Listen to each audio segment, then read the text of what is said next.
السلام عليكم أصدقاء القناة ومحبي كرة القدم.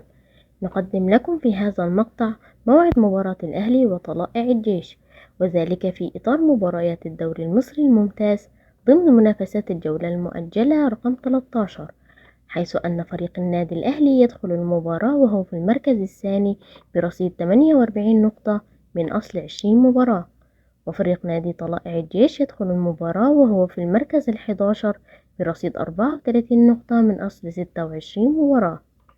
تقام المباراة يوم الاثنين الموافق 1/7/2024.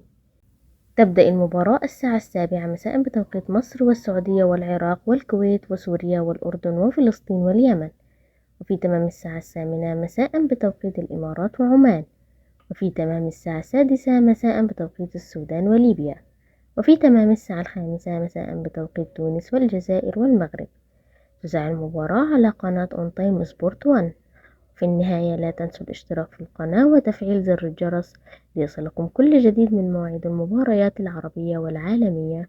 شكرا لكم والسلام عليكم ورحمة الله وبركاته.